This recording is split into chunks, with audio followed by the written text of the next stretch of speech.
welcome to the Wild West podcast. Thanks for joining us again there, Coach. Down diagonally, who decided to make a delayed and very overly dramatic with the shades is Coach Defense of the Lockdown Defense podcast. Coach, thank you for joining us today. Just the drama was a little extra, but we'll work on that. And then directly over here to my right or your left, depending on which way you are facing the screen, is Alex Givens. You can catch him and some of his takes on Arrowhead Addict, and directly following this podcast on the Lightning Fast Fantasy Podcast, which you can catch on Coach Defense's channel there every Wednesday, right? 9:30. So that right there, yep. Yeah, there you go. And I do have some new news on my front. I am going to be green screen. I got a green screen for Christmas. I want to thank you, my girlfriend, who bought it for me for the podcast studio. Lovely lady, thank you very much. And I'm going to go ahead and kick that in the background. I'm working on some graphics and stuff in order to have that fired up for next week's show. So I'm going to be testing that out. It's going to be great.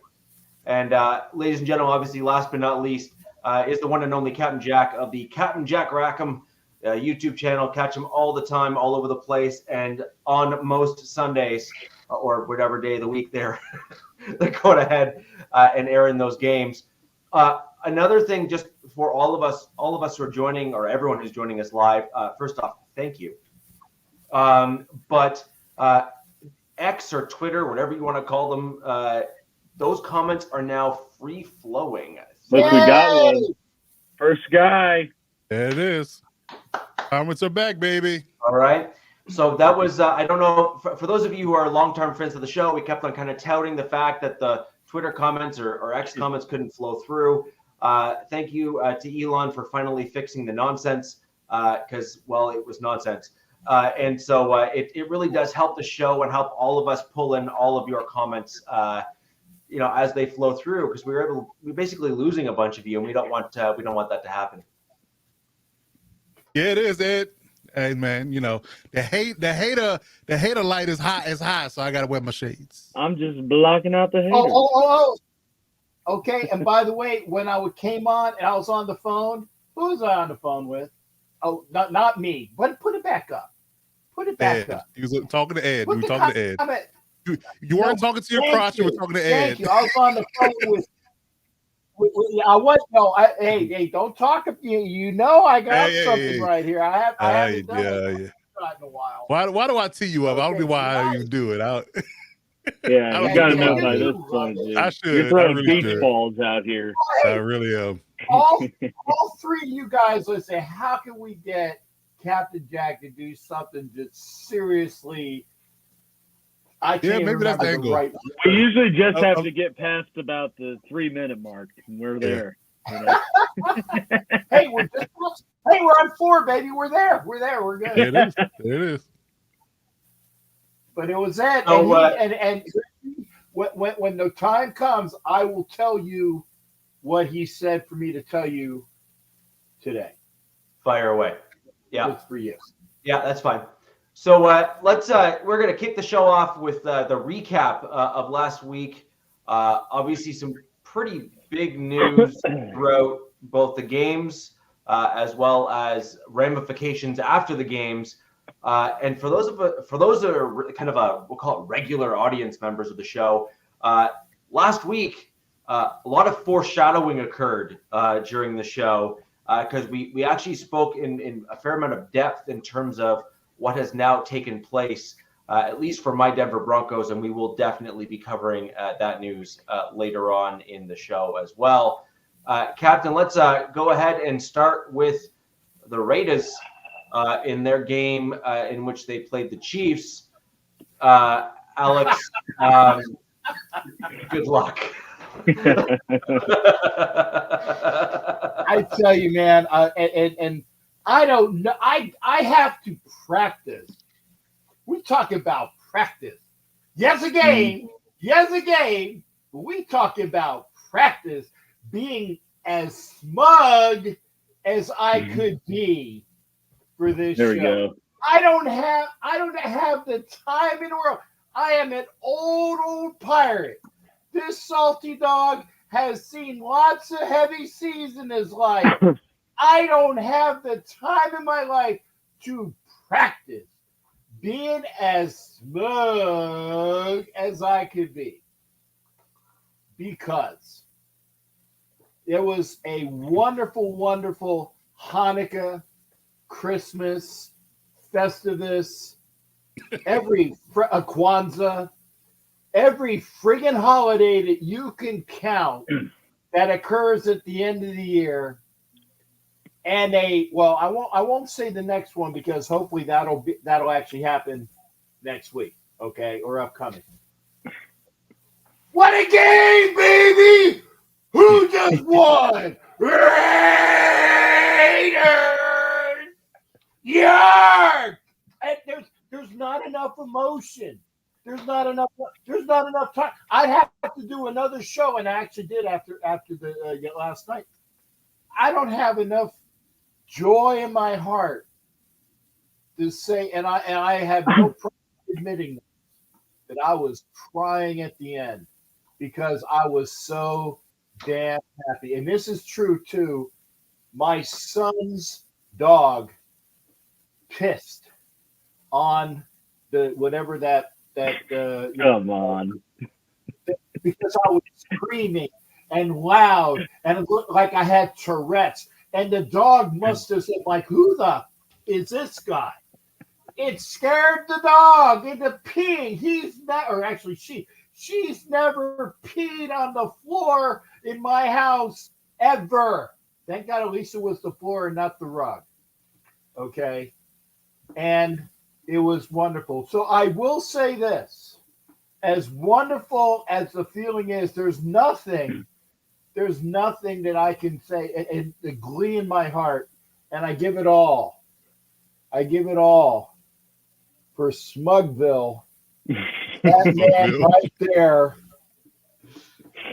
because you couldn't have it any more exciting if there wasn't a team as smug as mother out there that we beat. And I thank you, Alex, for that. It was a fantastic game for the Raiders defense. And I know that Alex is actually going to get through. He's going to actually go through the game, because I'm just so elated. I can't talk about it other than the fact that it's a big fat W for Christmas. Alex, please take it away and give our viewers some of the highlights, lowlights of the game, sir. I know you'll do it well. I wouldn't say there is any. I'm just kidding. I will try to not be overly smug, because, as I said to Cap, smugness is due where earned, and Raiders definitely earned the smug title this week, right? If it's a good or bad thing, I guess that's still, the jury's still out on that. But yeah, hats off to the Raiders. Absolutely outplayed, outmanned, outcoached the Chiefs. I mean, especially from Raiders defense perspective to, against this KC offense. I think pretty much time from a Chiefs fan perspective to call a spade and say that the Chiefs offense is what you talking about, Will? Terrible, absolutely terrible. Hey coach, you better watch that, man. He's saying going to be calling spades, man. You better check him on that shit. We talking cards, man. We ain't talking color, brother. Okay, I'm just making sure. This is a family show, Alex. You know that. Oh, okay? I know. Sometimes, until it's after dark. Right? Yeah, right. So it's only 10 hours for Cap. I mean, literally, KC pretty much went out there and, like I said, laid a fat Christmas egg. Essentially had an overall cultivation of what's been a building up to just a horrendous offensive performance that wasted a tremendous defensive outing. I mean, fact remains, KC's defense, that's the one positive of it, is still elite. I mean, Aiden O'Connell did not complete a pass after the first quarter. They gave up 6 total points against them. But then you turn around and look at the offense that gives up 14 points in 7 seconds of game time through, just dumbass play calling, idiotic methods to moving the ball downfield. And, I think you see, with the implosion, you also see it's just propounded to everything where even, someone as traditionally stoic as Mahomes or Kelsey even are, everyone's showing their, well, you didn't let me finish. I said traditionally stoic. For the most part, he hasn't worn emotions or shown emotions like that. Albeit for the first 5 years of his career, he's never been in this type of situation. So, are we seeing the true Mahomes? Maybe, maybe not. But, this Chiefs team's completely broken whatever sort of mojo, those guys used to have. I remember after the game, talking like it, for the first 5 seasons, it always seemed like it didn't matter what deficit was out there. Like they're always going to find a way, and they traditionally did. But now, it's just totally unhinged. They've only won. They're 1-4 in games where they're down by double digits. They've yet to have a fourth quarter comeback this year. So, like I said, spade is spade. Chiefs, and I said it kind of going into the final stretch here. They lose to Buffalo. They're probably, I still think make the playoffs, but probably losing in the first round. And I think that's needed because honestly, they need to rehaul the offense. The bandages they tried to use at tackle, that didn't work out. The people they brought in to play receiver obviously aren't working out. Teams have been able to expose that. And the Raiders obviously took full advantage of that, and knowing how predictable this offense has become, and it was just nothing could be done. So, like I said, hats off to the Raiders. Hell of a game, hell of a defensive play calling. Antonio Pierce, I think I actually saw an interesting stat that the 2 Raiders coaches with the highest winning percentage are the 2 interim ones. So, I think he played. He's certainly got him playing lights out football on that side. I hope works his way into at least being considered for the head coach, because definitely seen a culture shift with the Raiders and how they respond and play. But yeah, like I said, writing's on the wall from a KC fan perspective. Like, we got a hell of a defense, pretty mediocre and predictable offense. Everything is just, it's to the point where they can't even line up correctly. Can't run some motion play that they've apparently practiced all week and then just fumble it for 6 points. You see Mahomes not trust his receivers, and then he's either got to do hero ball and run around to even move the ball downfield, or give up, take a sack, and then we're back to it. So, that it is what it is. It's just that was just a perfect, terrible Christmas for Chiefs fans, but just the perfect kind of encapsulating point of when this all just kind of came to a halting stop. So, I will say this, check the tape, props to Alex Givens. He did say, and it's on the reels. Check what's Dion always says. Check the tape, or check the whatever. He said if the Chiefs lose to the Bills, it's probably one and done.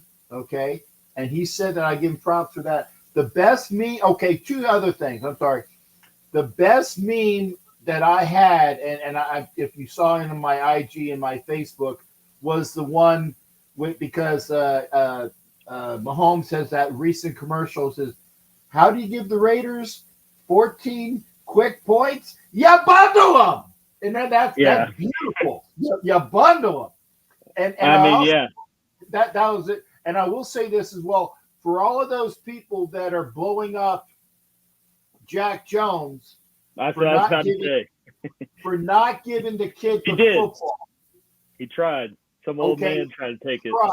And the kid's mom, and I didn't know this until I read it today, and I'm glad I got a chance to read it. The kid's mom actually said, it was the dude behind me that was trying to knock it away and knock it into the hands, okay, which is why Jones took it back, because he wanted to give it to the kid. He wanted to give it to the kid, and it was the Kansas City fan behind the kid actually behind the mom that was like getting in the way. So for all those that say that he was a Grinch to Mahomes, he wasn't. I love that face stare down as he's going in the end zone, like that. Because Jones was actually the guy that put the bulletin board material on the week. He said, we don't care. Gotta stop the magic. You got to stop the magic, man, and the rest goes. And he backed it up, and I'll give him that as well. Again, it was a fantastic game for the Raiders team. I think that Antonio Pierce needs to be named the head coach based upon that. And if they continue to ascend, I mean, it's a foregone conclusion. It will happen, but the Raiders need to play out the string. But again, I'm glad you actually had a chance to go through the highlights, Alex, because again, I'm just so giddy like a schoolgirl. I just can't. And I'm wearing my Christmas things too. I don't blame you, man. I lost faith in that 7 seconds when it quickly was 7-3 and then was on the bundle, baby. was 20-20 or 17-7. That's pretty tough. Alex, I actually had a question for you. In lieu of what you've seen this season, and it kind of goes all the way back to what we spoke about just kind of leading into the season here, or even early in the season, which was how big of a role do you think Eric Bieniemy played in the team? Because it seems to me that everyone kept on kind of throwing shade Eric's way. But if you're going to be honest, I mean, truly honest with what we've seen on the field, I would almost say that it's a discipline problem on the team. And by all accounts, Eric was the guy that was details. And I think that if anyone's going to need to give credit where credit's due, I think it's Chiefs fans, and I think I think they need to really maybe give the dude a lot more credit than he was getting before. Mm-hmm. Oh, and I know I've said that on the show before as well. Yeah. As, I believe I made my own meme with Bieniemy. It's like "Miss Me Yet?" Because obviously Reed is the one of the offensive gurus and ultimately has final say in what they run and install and kind of the final veto in a game. But I do think that Bieniemy and players have come out and said this, and I think it's evident as well by him going to Washington, and now they're not blowing things away, but certainly a much more well-oiled offensive machine over there than what they were last year. And I mean, turned Sam Howell into at least a 6-game stretch looking pretty good. So I mean, I think Bieniemy was always the players have said he was the guy that would get on you and not let, he would make sure that, little things were done right and not be such a player's coach like Coach Reed is, right? Reed's very much like, I'm going to let players, represent themselves, express themselves, but just make sure you show up on when it matters and you execute. Whereas Bieniemy was the guy like, no, I'm going to treat you like you're in high school and you got to prove to me that I could trust you to go out and do that. And that was kind of I think some articles I've read called it kind of like the, good cop, bad cop dynamic. And that obviously worked. But then you bring in Nagy, who is a Reed disciple and probably way more of a yes man than someone that would push back of, hey, I've seen this in tape. We should implement this. And I think that's absolutely true, because you look at how this offensive is. I mean, I even noted this to bring up EB, being gone with kind of seeing the sprinklings of what is Nagy's offense, being front and center in what the Chiefs are trying to do now. I mean, like I said, it's overly predictable now. And I mean, it's screenplay after screenplay. I think in the red zone, they called 8+ plays behind the line of scrimmage. Like, why the hell are you doing that when you have less than 10 yards to go? And obviously it didn't work for them. But I mean, we've seen that game in and game out where, you know, you also have someone like Kelsey who, you know, is probably on the verge of getting 1,000 yards, but for the first time in, I think since his rookie second year, might not get it. Like, why do you see such, and I get that he's going to be 35, but like, come on, like, why are we seeing such a giant drop back and stuff when ultimately the only real change in this offense outside of Juju leaving is Bieniemy leaving and Nagy coming in his place? I mean, it's essentially the same offensive unit that was, you know, up in the top 3 in every metric last year, you know, outside of Juju, outside of Orlando Brown, but I bet Bengals fans at this point would say that Orlando Brown is just as bad. But yeah, so I mean, essentially the same across. I don't know what other offenses outside of maybe the Eagles and Bills, you know, could say this has been the same unit, and it's such a drastic change. I mean, I think it's got to go somewhere in terms of the coaching. Because, I mean, it's like the players aren't really any different. So why is the production and overall – I mean, yeah, but Orlando Brown's doing worse than the left tackle, you know, Donovan Smith or Morris, you know, in terms of pressure and stuff allowed. Obviously, Juwan Taylor, you know, not being disciplined enough to – you know, refrain from his early jumps or holding certainly kills stuff. But I do think that Juwan Taylor ultimately is a better right tackle than Andrew Wiley was. But, you know, it's, again, goes back to Bieniemy being the guy that would get on someone. Like, we didn't see this lack of discipline stuff happen. Like, sure, week 1, Juwan Taylor has offside stuff, fine. That stuff wouldn't happen in week 2 with Bieniemy there. Like, that would have been nipped. So, you know, I think that's obviously a part of the problem. I mean, like, I think Dante Hall went on Good Morning Football and said something similar to that. It said, you know, you have to start at the top and work down when you have such a big problem like this. And, you know, when Bieniemy was there, we didn't have guys lining up wrong. We didn't have wide receivers leading the league with 25+ drop passes. None of the stuff that has ultimately spoiled the Chiefs offense and, you know, cultivated in this occurred. So, I mean, the only change is Nagy. So, I mean, I firmly believe in that. And I think that that is, you know, one of the changes that will need to be made. And I'm sure that, you know, Veach and Reed and the internal minds in that office know that, as well as, you know, spending money to remedy the lack of weapons. Hey, Kerry. Hey, one other thing as well. And first off, this is for you. This is a game ball. You know, so game ball for you, Alex. For that, I will say that, and maybe it's me, but the way that the defensive line, in particular, the ends with the tackles, the way that they handled Mahomes that last game reminded me of what Mahomes had to suffer through when the fake Pirates had him in the Super Bowl. They kept him pretty much in check.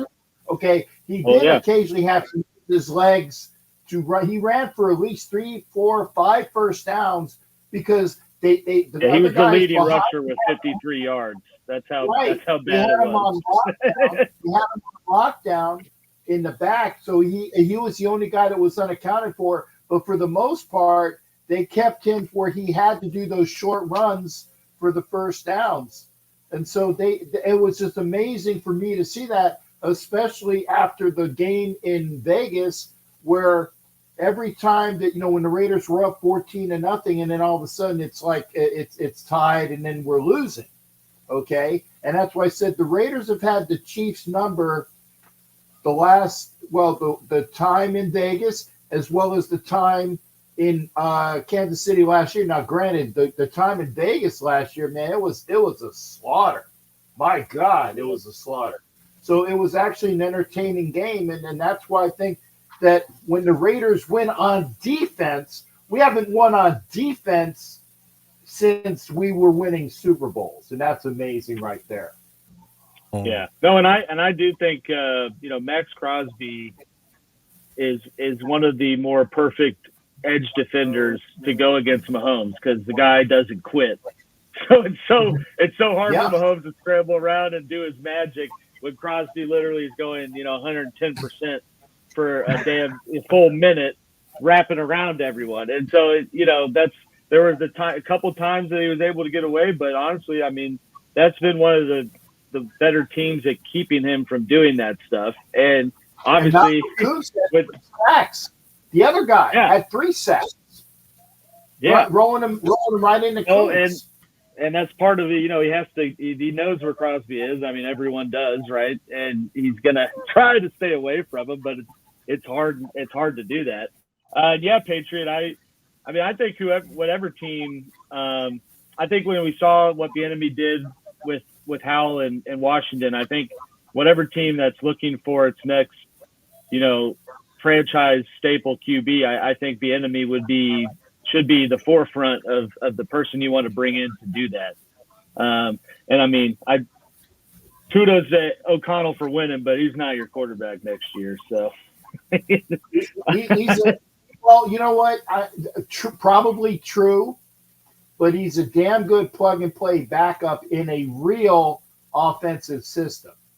And because he's rookie this year, and he will only get better with more reps and whatnot, but I think that he has the mental capacity to be that plug and play, kind of like the Don Strock or the Earl Morralls. I know you people are looking at me like, who the hell is he talking about? I'm old, okay? Look them up. Earl Morrall and Don Strock, okay? Those guys were the plug and play backup quarterbacks for Johnny Unitas and Dan Marino, okay? And those guys were it, right? Because you just throw them into a game, and they came in and they won it for you when your other quarterback wasn't doing well. Wade Wilson was the same way as well. But I think he has the capabilities to do that. But he's a rookie, and he's gonna do the thing, and that's why I said they didn't let him lose the game. People were bitching about Jimmy Garbaggio to come in and win the game. He didn't need to come in and win the game because the kid didn't do anything to lose the game. And kudos to Zeus Zamir White showing what a Raiders running back by committee works for. And the kid ran for it was like 140 yards, 130, yeah. And 135. He got one. I mean, big chunk of it was the last one last play. Yeah, but hey, it was the icing on the cake. It was. Oh, yeah. I thought it was a very enjoyable game, though. Yeah, I mean, it's still. With all the bad that happened, right, it still came down to a 6-point game with 2:30 to go. Chiefs still very much could have, made it more of a game. And I don't blame the defense for not stopping the run because I know that, we've talked about this before, talking about other teams or, like the Jets or whatever.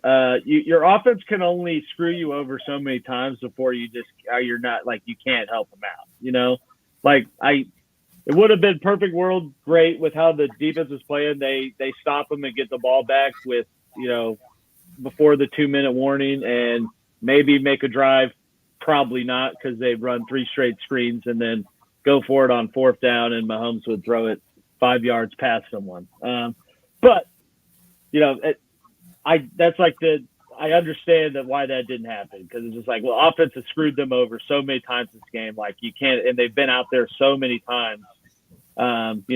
Also putting them in bad positions before that, literally going 0 for 2 on 4th down conversion, attempts. So I mean, yeah, I totally get why they wouldn't stop them, even though everyone knew they were running the ball. Right? That's just the cultivating moment of this.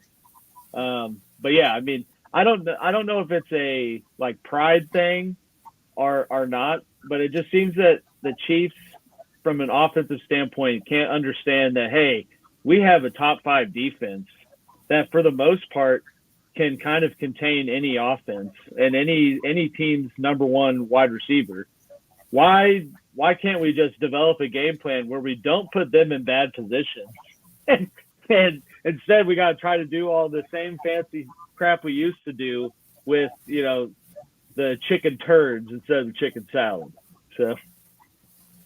I said like I said, 14 points within the 35 because the pick six was about the 35 and in, I think, right? He threw it. Yeah. The guy picked it off around the 35 and ran it in on the pick six. And of course, the fumble was like around the 7-yard line. 8-yard line. Second week in a row where Big Mugger comes in there and boom, boom, boom, Bilal. Yeah, Bilal Nichols, baby. Bilal. That was needed. So again, it was, and again, like you said, that last when they scored that the second touchdown, and I'm like, wow, and this is when I'm squirming on the seat, right? Because that's the difference in this team versus teams in the past. Like people are watching with, we're like, I refuse to think that this game's over because they beat the Bills in 13 seconds. I was like, guys, that's a totally different team. This team has to do basically sell their soul just to get within 6 points. Right. and then, we don't see anything else happen. Or if they're in a situation where it's there, someone drops the ball or it lines up wrong or, everything else in between, but make something happen. So I'm at my wit's end here. Just got to tie my knot in the rope and kick the chair out at this point. Jesus. Yeah. Jeez. And again, I thank the viewers for Alex actually going over the football aspects. I tried to throw a little in there. I thank Alex for doing the football aspect. I'm just giddy as a 13-year-old who goes to a hooker house and says, "Hey, we're going to give you a one-way for free because you're so young and cute." I mean, that's the best thing that could ever happen, and that's my ecstasy for this week. Because 2 weeks in a row. And Coach, I let you go last week because it was last week. We kicked the living crap out of the Garglers, and there's my boy right there. I had to do it because I let you go last week. He brought it back, baby. I'm back, baby. We kicked the living crap out of the Garglers, which gets rid of their coach. And I know Coach is thanking us for doing that. And everybody was saying that the Raiders scored 63. I said, no, the Raiders offense scored 49. With 14 on the defense. The Raiders defense scored 14 on Monday, and that was the game as well. So you got to put things in perspective. If our defense can do what they do and the offense gets better, and I don't think that there's enough time this year because again, we got to win out. We got a double was it a double-decker horse show that we got to go through the last 2 weeks of the season. Didn't see how I did that? The double-decker horse show. Okay, that you guys can figure it out. That's right. But we can do that, and then we got to have a lot of other things happen. So it's possible, but we got to do our part first. But I tell you, I'm very proud of being a Raiders fan and not having to worry about, when was the last time the Raiders did anything or even looked like a real football team? We looked like a real football team the last 2 weeks. Fair enough. I have a question about it's a general question to the panel, but it's more directly at the Raiders at this moment because they're in a predicament that I'm going to describe. So, how do you feel about as a fan? How do you feel about your team when you have a certain injuries at certain key positions, or you don't have that guy that you really needed at key positions, and you happen to kind of fall into a situation where you could make the playoffs? What do you feel like is the end game? What would you rather have? Would you rather make the playoffs and get beat in the first round, pretty handily because you have a backup quarterback, or would you rather not make the playoffs and have a better draft pick to help yourself in the future? Well, that second part went right out the window because, and I am on record saying, and I will admit to saying this, and I'm sorry to say it, but I said I wanted to see the Raiders lose all these games, but I wanted the team to play well to build for next year. I wanted to see some really good team play and maybe lose, just like, we lost to the Garglers by, a field goal. And damn it, we went to Kansas City and friggin' Butker, did whatever. But that's gone. I mean, that pipe dream is gone. So now you just got to ride out the surf, man. You're hanging 10. You're in Maui, and you're an ugly howley like me doing the pipeline, baby. And I'm on that big 1960s board, the one that's like 12 million feet long. I'm on the old board, and I'm riding the pipeline and go, yeah, go, old man. But we got to go for it. We do what we can. We get as strong as we can, because with the Raiders' first round picks. Oh yeah, y'all can draft in the first round for anything, but I'm just curious as in general. So I mean, it probably don't matter in the Raiders. They're gonna get Kirk Cousins, baby. It don't matter really from a Raiders perspective picks, but just in general fandom question is this: would you? Because it did when Herbert before Herbert got hurt, but even after when he got hurt, I was like, well, that's it. I don't want to win any more games because again, we need as much draft capital as we could possibly get. If we get a top 5 pick, we could literally sell that and get a king's ransom for our future. We could trade a couple of guys, get some mid-round picks, and get some value for that top 5 pick, and we'll be golden going forward. So the idea of playing hard but not winning, because the Bears do it every week, the Cardinals do it a week, we've done it. You can play tough, but you just happen to. There it is, baby. There it is. Tactfully tanking. Okay, so yeah, I would rather have a good showing and lose than win games and then be sitting in the middle of the draft and be picking from the middle of the pack. I'm going to say something, Coach, and this is because I had to check it out last night to make sure that I was speaking correctly. Okay, the New York Jets do have a first-round pick this next year. Yes, it's not. It does not belong. It does not belong to the Packers. It doesn't belong to the Packers because, and I think that was because of they had it in the contract that old boy who got knocked out 100%, 70%, right, 60% of the snaps or something. He got knocked out 4 plays into the thing, and I'm like, well, you think Devontae Adams is going to go for a first-round pick? I think so because the Jets and that old man that is calling shots to Salah and everything else say, I need my boy Devontae.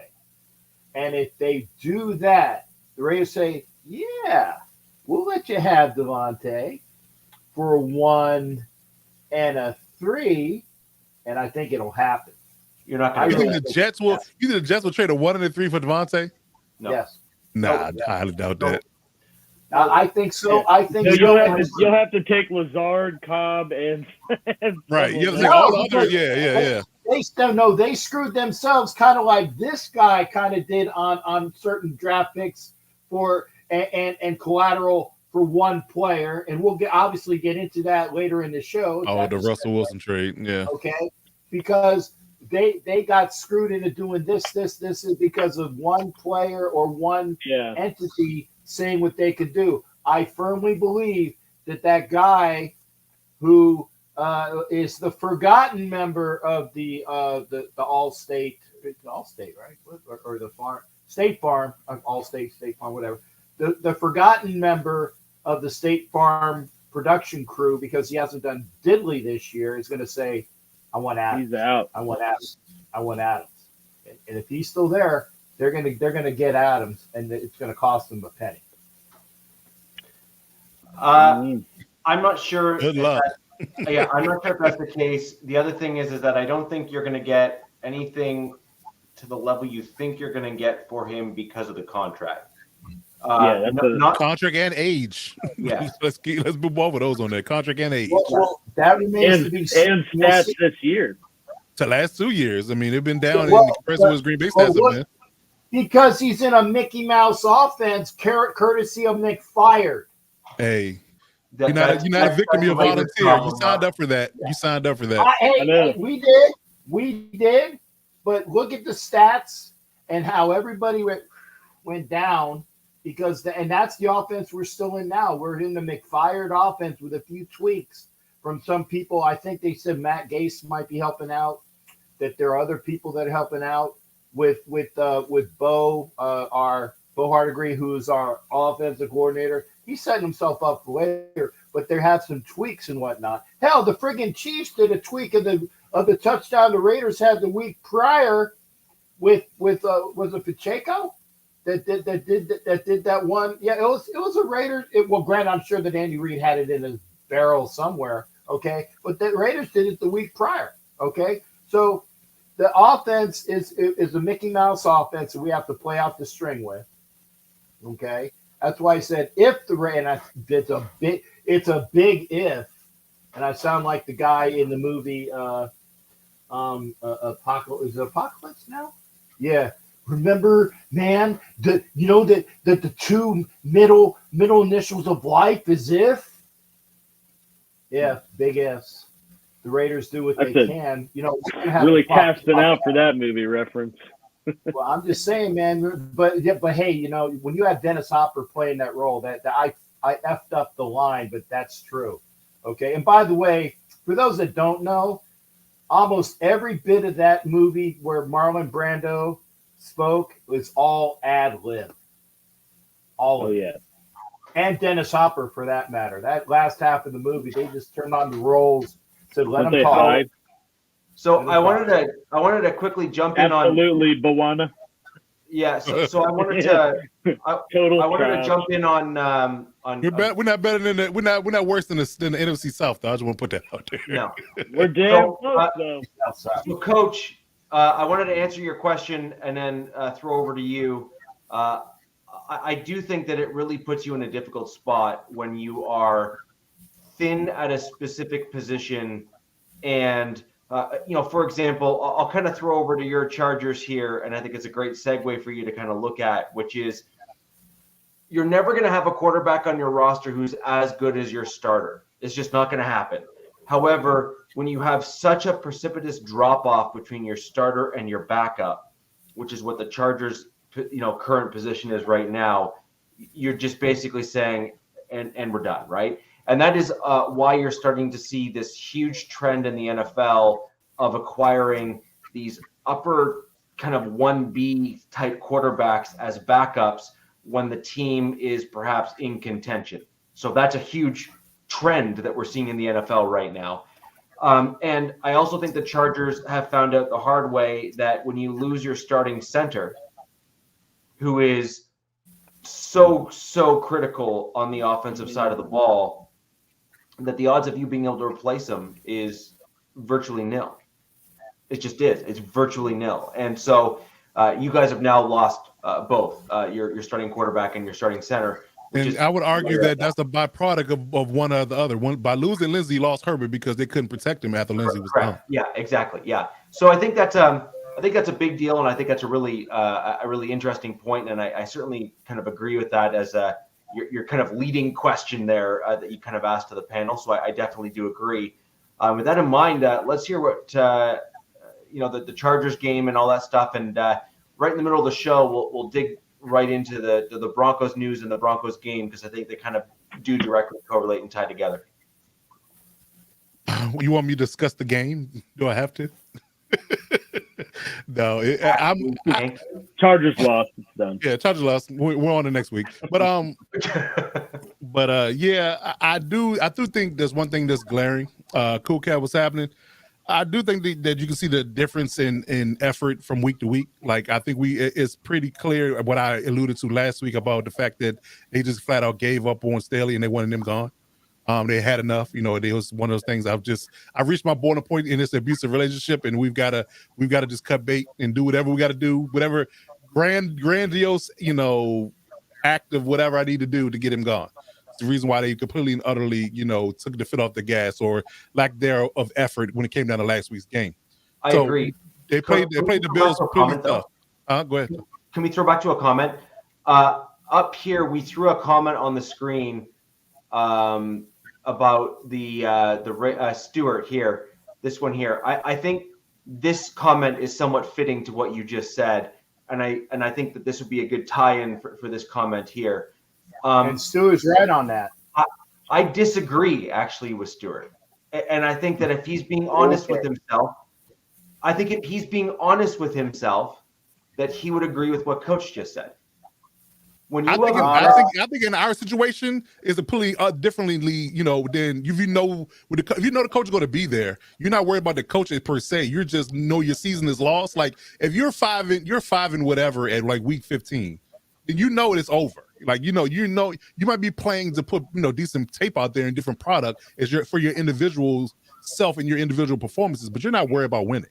I don't think winning is on your mind. Like let's win these last 3 games just for sake of pride. No, I think I want to put good tape out there. I want to look good, but I don't care if we win or lose. We're not going anywhere. So I think that particular nuance is different because again, in our situation, we wanted the coach fired. The team had a mutiny. I think they all got together personally and got on the group text, chat, whatever they did, and say, look, we got to do whatever we got to do to get this guy out of here. So we got to lose bad to the Raiders for 1 game. We got to lose bad to the Raiders, and make the front office have to force their hand and say, this guy got to go. And then we get back to regular business and put good tape on the field and put good tape on for our future, our future career. But again, I think this particular instance was just a one-off that we had to get Staley out of there, and then we can go back to regular business. But because you can see the effort and the difference in the mindset in the game that they had against the Bills versus they had against the Raiders. They completely utterly, they was just out there going through the motions. But if they play hard, they had actually have an opportunity to beat the Bills. So again, if you're in the game and you're fighting throughout the entirety of the game, you can see that throughout the entirety of the game. Where as though in the first 5 minutes, you knew the Raiders game was over. You can tell. I mean, come on, the idea of them intercepting screen passes, that happens hardly ever. I'm not sure if I've ever seen it in the pros. That was wild. Yeah, in the pros. I've never seen it happen in the pros. That was a Madden play. That's when you throw the controller at the damn wall. Right. Now, wait a second though. That Jones pick 6 was the last score that we had. Not the. No, I wasn't calling when it will happen. I was just saying in general how the plays were with things that happened in the game. Just you can tell there was a lack of effort. And my point is it was a complete lack of effort there. It's the reason why those things happen. Those things only happen in high school and boys club. They don't happen in the pros. I've never seen it happen in the pros before. So that case in point why things are different between week to week because they gave up in that game. They said we got to look bad and make Spanos make the call and get this guy out of here. That's what has to happen. Okay, and I will say to a point that a similar mutiny occurred in Vegas this year, and whatever week it was, where the players got together, and it wasn't just the current players. It was Tim Brown and Charles Woodson and a couple other the old timers that said, "Get that mother out now." And I didn't say it for the gestures. But it was that get that mother out now. And you see the difference. You see the difference for the very next week. And again, we didn't win the game, but again, we were in a Bills team that was hot. They were the hottest team in the NFL practically. And to put toe-to-toe with them for 4 quarters tells you that literally the level of effort was different from week to week. That's my only point. That's the only thing I'm trying to drive home here is the level of effort was different. Again, I'm not a proponent of having to win because we already know our season's over. Justin Herbert's hurt. Corey Lindsey and a bunch of other people are hurt for the season. We're not going anywhere. So yes, we can put on a good show, but the idea of winning games is not a priority in this situation. I think that's the delineation between the two. And that's if you want to have a mutiny 1 week and then you want to be able to be a professional next week, you can do both. You can do both. Yeah, we'll say that's what I think it was. Stewart says that no pro, and I agree with Stewart on this. No pro will go out there and deliberately do things to lose, that the effort might not be the same. And so it's 2 different things, Richie. It's 2 different things. No. You could put, right there, buddy, because I'm saying it. Stuart Schweigert, you're trying to tell me that you, and this is why Stewart had that issue with some other broadcaster who I won't name. You're trying to say that you know more than a guy who went in the NFL. Yes, because if you don't put effort into the game, then you're not going to win the game. It's literally that simple. I'm sorry. There's no. As an example, if you're a safety and let's look at a veteran, like look at a guy like Kareem Jackson, who's like year 14 in the league or something like that. He's going to obviously try to. He's going to try to play another year or two, right? So you're going to want to keep yourself healthy. If you know that your team is in the Chargers position right now, there is no hope. You're not going to get to the playoffs. You're not going to get the ring, which you're so desperately wanting or seeking. Then your next best thing as a pro is to keep yourself healthy so you can potentially protect yourself. next year. Protect yourself. To protect yourself. But if you half-ass it, that's when you get effing injured. When you don't put out the effort, that's when you get injured. That's the point. Yes. There's nuance there too. It's not. But I don't think the half-ass is nuance in terms of effort. It's like, oh, I know that they're going to run this, but I'm going to get over there later. Yeah, exactly. There's very nuanced. I'm gonna take 2 steps to my right, so I'm just a little bit late. I'm a little late on the play, and then I just happen to get in my way. Right. Happen to get in my way. Like the Marcus Peters Olay crap, which got his ass fired. Exactly. That happens. You can see missed tackles, guys not having the level of effort they would if they were in contention. There's nuance to this at all. And you know what? Marcus Peters can suck from under, because you saw what happened when we got rid of his narrow ass and what we did when we put effort in. Okay. There's like you said, there are nuances there, but I will agree with Stuart that no professional will go out of their way to tank. I think that's what you have to say.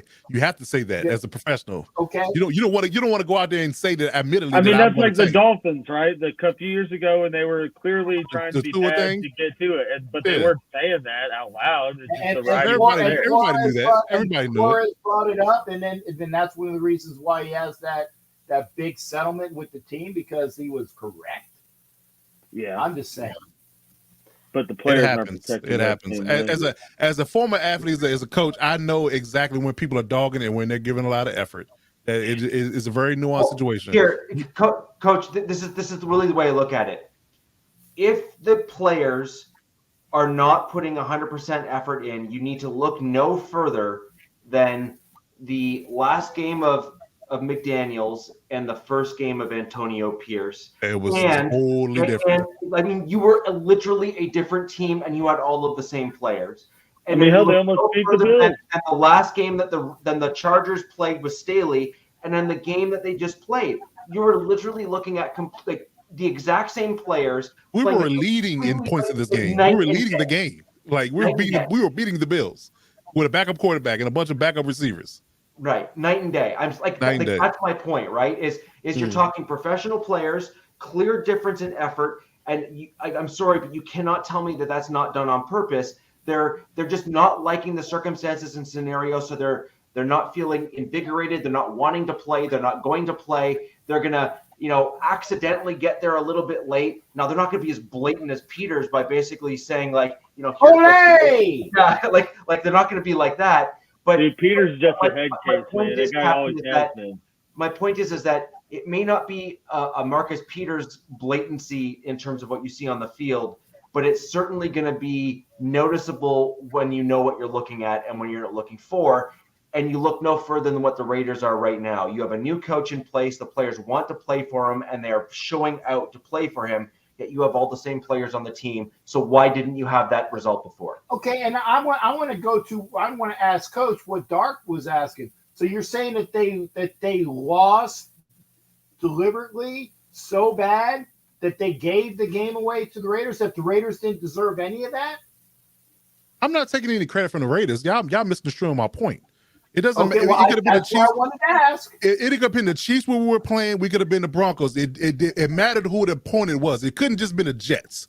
We couldn't have just got undressed by the Jets. It had to be the opponent that made it personal. And y'all were just up at the time. Did the team to say, well, look, we got the very next divisional game we got is the Raiders. So this is the time that we're going to completely utterly look bad in front of national television. This is a solo game on Thursday night. Nobody else is watching this game. There's no distractions. Everybody's focused on that one game. This is a prime time to say we're going to do this and do this now. That way you have to fire this guy. There's no excuse after that.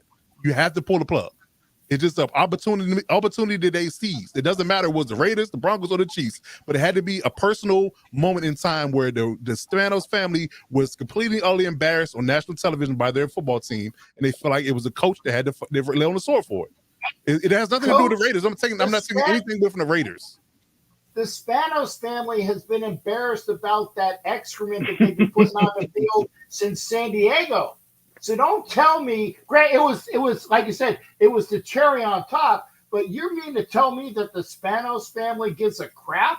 Really about that team? I know for a fact all they care about is what's in their ledgers, man. And that's hard for me to say because I know that's a lot of owners in this league. That's not it's not completely solely just the Spanos family. I get you. You are correct. You are correct. But you know what? But you're saying that the Spanos family cared? No. They had to. They made it so they had to care. That's my point. Like if you're so hands off, and I said this on the podcast plenty of times that they don't fire coaches in season. So what do we do?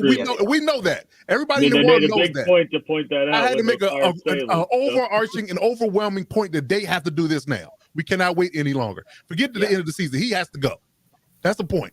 Yeah. It has nothing to do with the Raiders. It's not about the Raiders. Y'all make it about personal. It's not about the Raiders. It's not about y'all. Okay, well, it could have been any team in this division. It had to happen at the moment where it was nobody else watching, but people were watching Thursday night football. And that was it. Well, it was a solo game, it was a divisional game, and it was an embarrassment. So he had to go. Isn't it amazing that the two teams that have had fired coaches in season? I'm forgetting the Panthers because I thought we were the only ones. That was just and you know what? That's the shit show. That's it's smoldering. And that's uncalled for. Really, you know, I mean, I agree. Frank Wright fell on the sword for no reason. I think he was probably one person that shouldn't have been fired out of his whole group. Right, because McFire needed to go, and Staley should have went about a year and a half ago. He should have went after that 27-0 debacle. He should have been gone then. That was an embarrassment in its own right. That people still talk about that to right now. It's a year later. So I totally agree with you. But again, you know, people are saying that it was about the Raiders. Y'all played well. Yeah, I'm not taking anything away from y'all. Y'all did what y'all had to do. Y'all put up 63 points. It's not no bad team can put up 63 points, no matter what you do. Yeah. And by the way, it's a decent team to do that. I'm not taking nothing away from the Raiders. All I'm saying is the situation was what it was. And again, going back to, you can put parallels between y'all game with McDaniel's last game and y'all next game versus our last game with Staley versus our next game with a new interim coach. Two totally different teams. It seemed like the weight was lifted off of people's shoulders, and now we can play free. We can just get back to playing football and being professionals. That's really all it was about. That's the only point I'm trying to make here. Yeah, and Alex, I got this for you. John, he did not give excuses. John Leon was asking about That's what I was laughing at. Coach is getting the smug treatment now, not me. Here's the point. John, Alex, to his credit, did not smug out. He said, it happened. We lost, and the Raiders, Raiders did everything that they needed to do, and it was the lack of a Kansas City offense that basically was turned the tide here, because the Raiders had no offense either, but it was the Raiders. He gave credit where credit was due. John, I just wanted to make sure that because John wasn't here. I got you, Alex. Yeah. Okay. Your smugness was swept out the window real early. So there you go. I'm only smug when it's warranted. Yeah. I got you, man. So I thought that, so Coach, I'll move over to the Broncos now, and we'll cover off the two. I'll do a brief kind of review of the last game, and then we'll go right into the news that, obviously the AFC West fans here really want to talk about. And so obviously the Broncos had a game against the Patriots. I was very forthcoming on the show last week. I truly saw this as a 50-50 game, and it literally was a 50-50 game, except it was more like a 70-30 game in the Patriots' favor. What we saw, again, was a coach trying to overcome the deficiencies of a player that was running the show, and obviously the news that came out today all but kind of proves that comment, I think, true. What we saw against the Patriots was a very, very, very gifted defensive play caller in Bill Belichick, recognizing on the broad, high level, kind of 5,000 foot view, looking down at things, what Sean Payton was trying to do and what he was trying to cover up. And Belichick literally just started taking all of the key things away. And Yeah, that's what he's known for. And he is just that good, right? Like, I'm sorry, people dog on Belichick, but man, the dude is still. He might not be great at the whole offensive side of the ball, but or just overall personnel change, personnel. But I'm sorry, he kills it on the defensive side of the ball. Oh, no argument there. I figured if anyone could expose the Russ, playing better narrative, it'd be Bill. Belichick. Yeah, it's Bill. Yeah. And so what we saw from that game was interior pressure, forcing Russ to basically escape early and then bringing delayed blitzes on a regular basis, which basically kill Russ every time. And you also have Russ, who's incapable of reading the field to kind of predict where the ball needs to go. He's I need to see the dude open to throw the guy open and make that throw. And Bill just basically took all that stuff away, and it was just a slaughter, right? Like it actually, the score looked more competitive than what it really was. If you're going to be perfectly honest, looking back at the game itself. And so my big thing looking at this is that little compact drive where we went kind of back-to-back touchdown and 2-point conversion. In my opinion, back to my previous weeks that I've been on the show, that was all Sean Payton scripting things to make things work and Russ simply executing them. In my opinion, that was not Russ, ad-libbing and doing all the things. Am I shocked to learn that Russ is still trash? No. No. You've been saying it for 2 years. No. Yeah. I mean, I've been doing this for years. I couldn't lie if I wanted to because there's video evidence of me saying everything. It's on tape. It just is. It's on tape. I did not want Russell Wilson. Check the tape. There you go. That's what I was looking for. I didn't want him. And I've been very, very clear about that. And again, I'll even point back to the things of why we're not doing well. We need to fix the interior of the offensive line. We need to get a proper right tackle. And I said back when we made the Russ trade, again, go back and watch the film, I wish we hadn't traded away those picks because I wanted interior defensive line, I wanted interior offensive line, and I wanted a bloody right tackle. And those picks turned into some pretty good corners and a lot of good players. Actually, the funny thing is that the one pick Drew Lock looks pretty good. Turned out to be the right tackle of the Seahawks, who's Charles pretty good. Yeah, pretty darn good, right? Yeah, pretty solid. And Russell Wilson is not trash. He's not great, and he is He's not Jimmy Garbajopolis. He's better than Jimmy Garbajopolis. Russ is that like bottom end of starting tier quarterback who is that guy that just annoys you. He can't overcome all the things, and he's never going to make anyone better. And the problem with that is you can't pay the dude $250 million or $50 million a year because he's not going to elevate the rest of the players on the team. He's basically just going to be a guy that's going to get the job done, and you need all the extra money to put other guys around him. Simple, not hard. Okay? And that was Captain has been with me since, for years now. I've literally said the same thing since the beginning. It's literally just that simple. And I'll tell you why. Yeah, and I'll tell you why. And because this guy gave that. Oh, sorry, wrong hand. That guy a ration of crap for all of the money that they were giving to Patrick Mahomes, and they turned around and gave him more.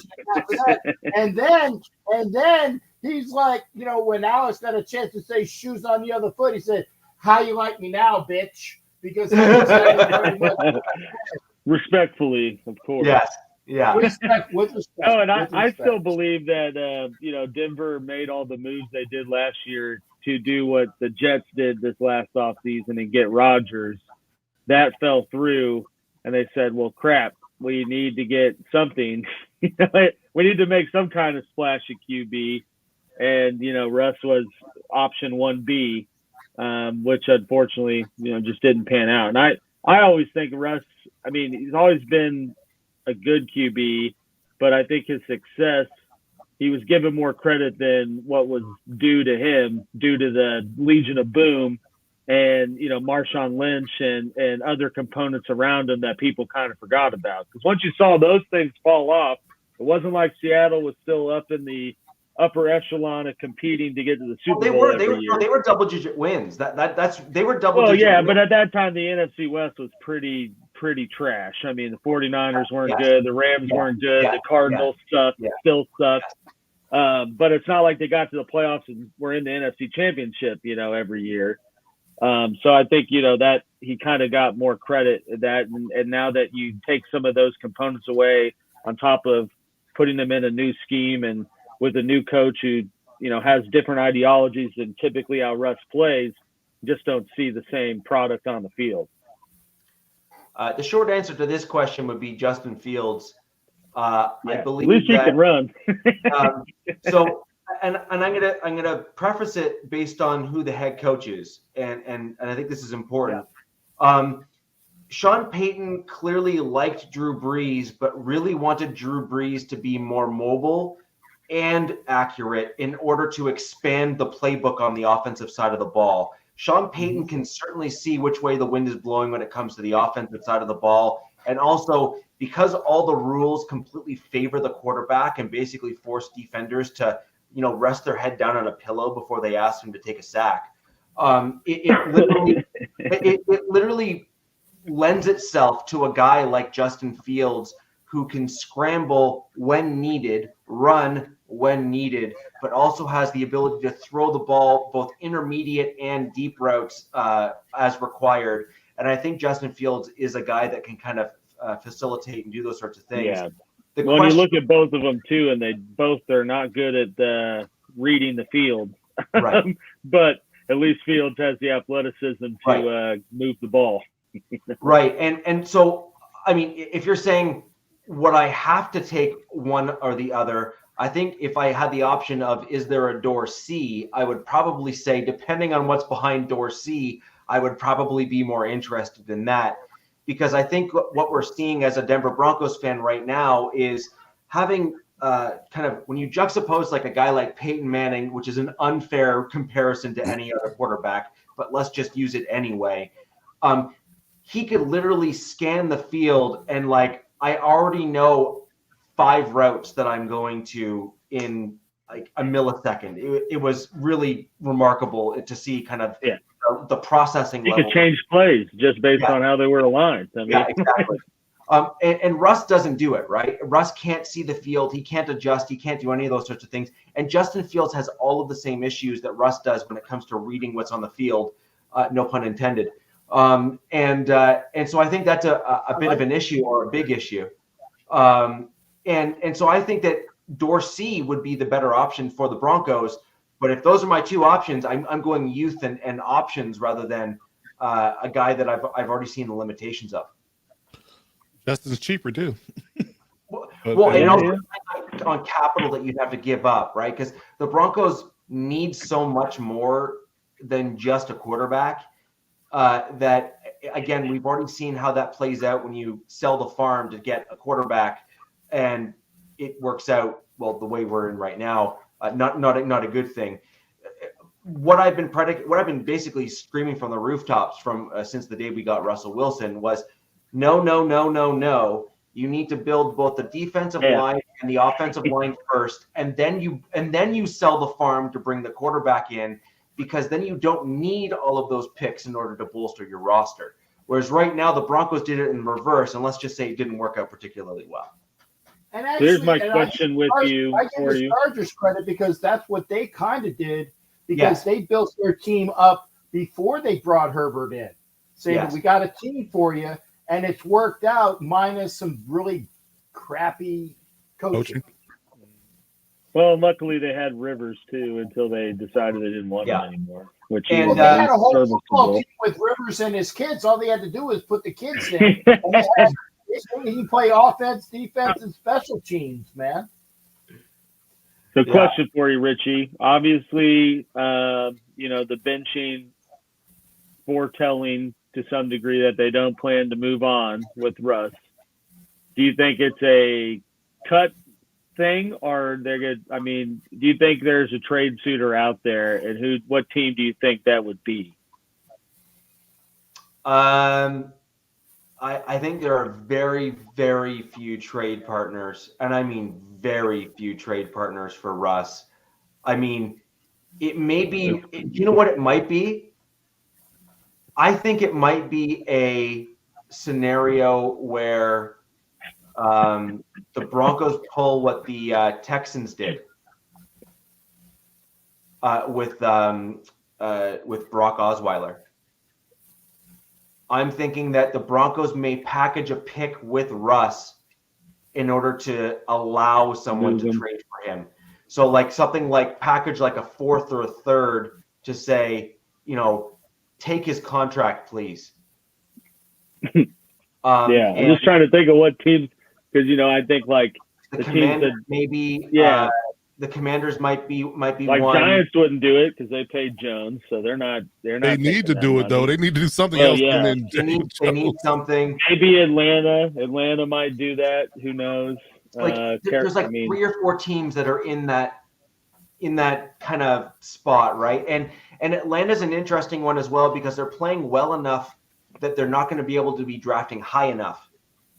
They're at 10 right now. And so, but they still need the quarterback. Like they're doing well across the board, but they don't have the quarterback, and that could be something that might be of interest to them, even if he's a 2-year. It's long. Yeah, it's a long one. Man. That's what she said. Yeah, damn it. Damn it. Patriot knows. There you go. Look, see. That man took my nasty comment of the night. Love you, Coach. Love you. That's definitely what she said. Yeah. So, but ultimately, I actually think that this is a long, baby. I do wonder if this is a buyout scenario, and I don't know if there's any rules or anything against it. That's actually what I don't know. Is if a team can outright buy a contract. Yeah. But I John, don't think his contract is through 2028. Yeah. I said a long time ago, it's going to be very punitive to trade or cut him at this point. The contract hasn't even started yet. The contract starts this year coming. So good luck. Good luck. Yeah. Actually, no, Max, that's not true. Subway attempted the Danger Witch and it failed as well. Danger Witch. Well, yeah.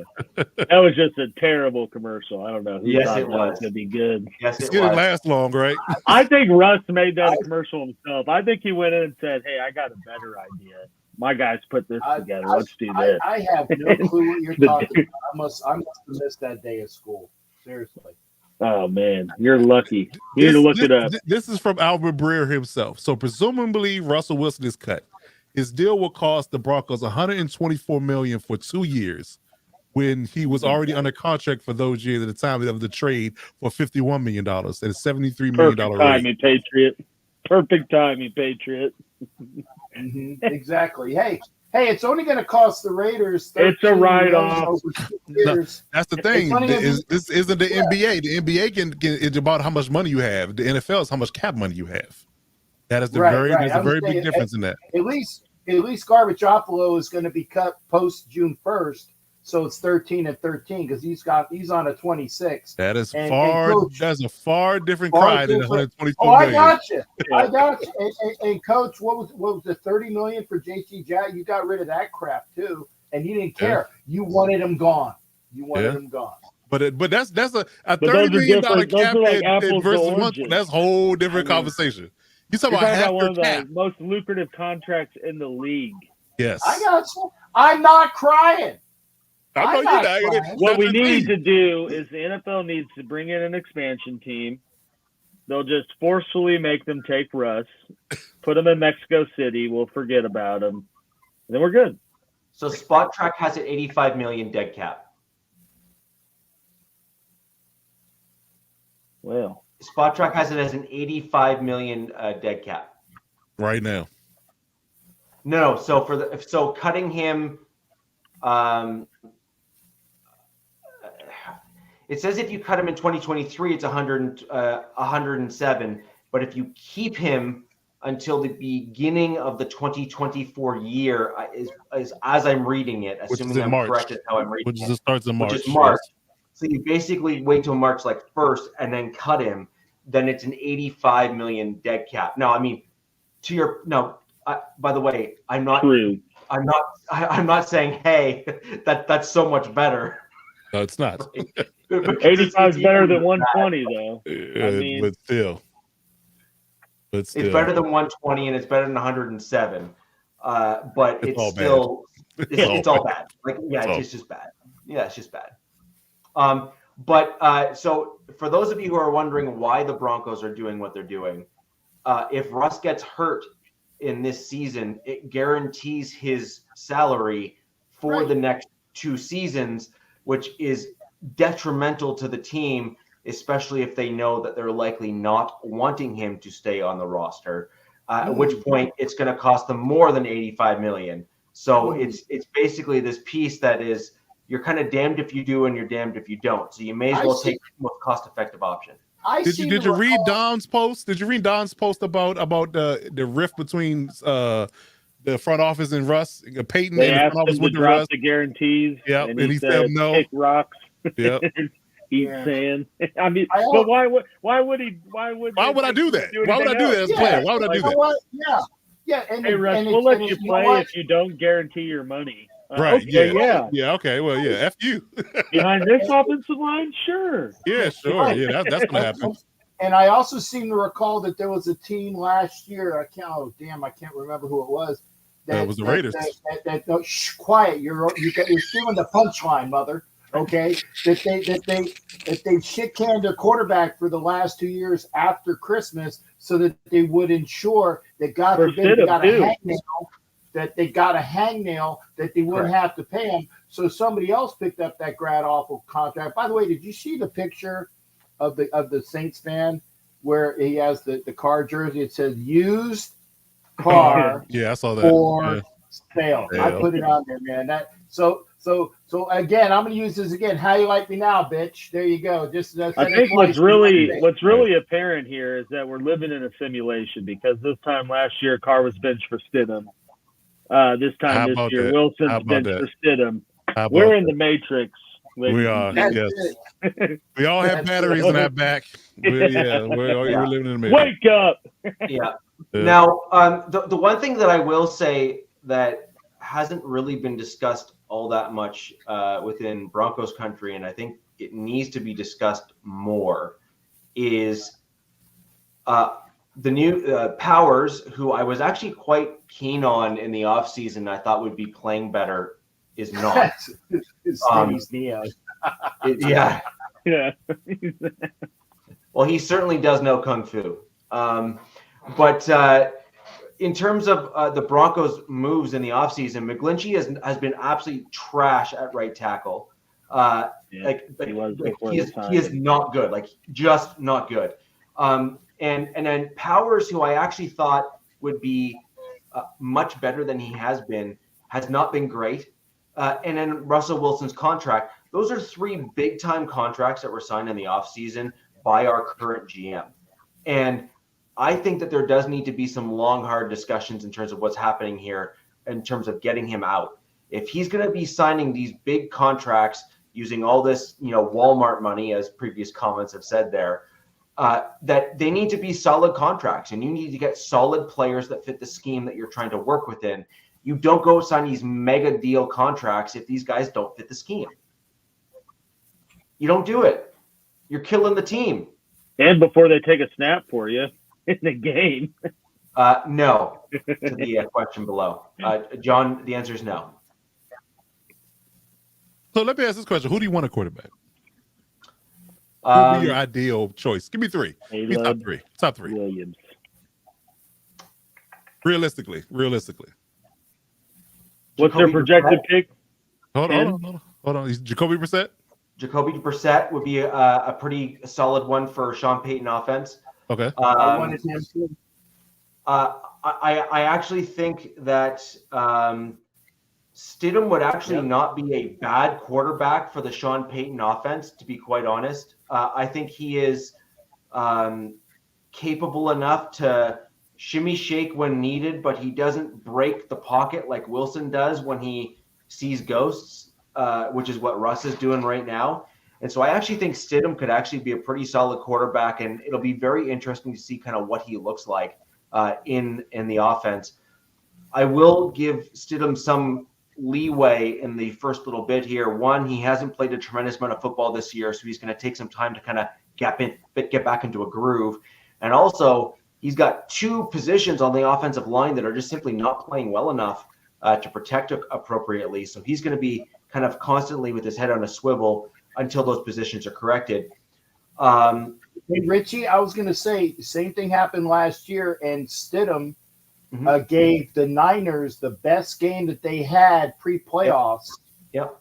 The second to the last game, because the Chiefs came and whooped our ass the last one. Yep. But Stidham gave them a game last year, basically with the same thing. He had an offensive line that was kind of shaky, and he almost won that game. So and some do.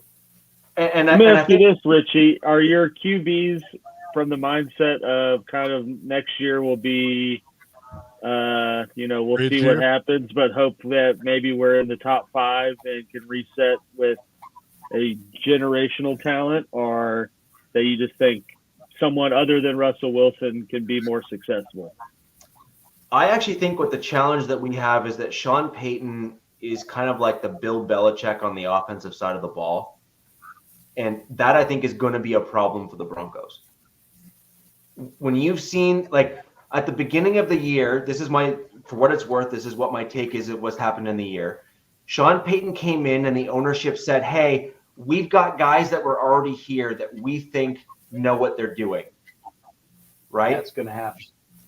And I think what the Broncos did was they said, well, Elway vouched for the guys that were here, so we want to see what they're going to do and blah, blah, blah. Well, guess what? We went 1-5.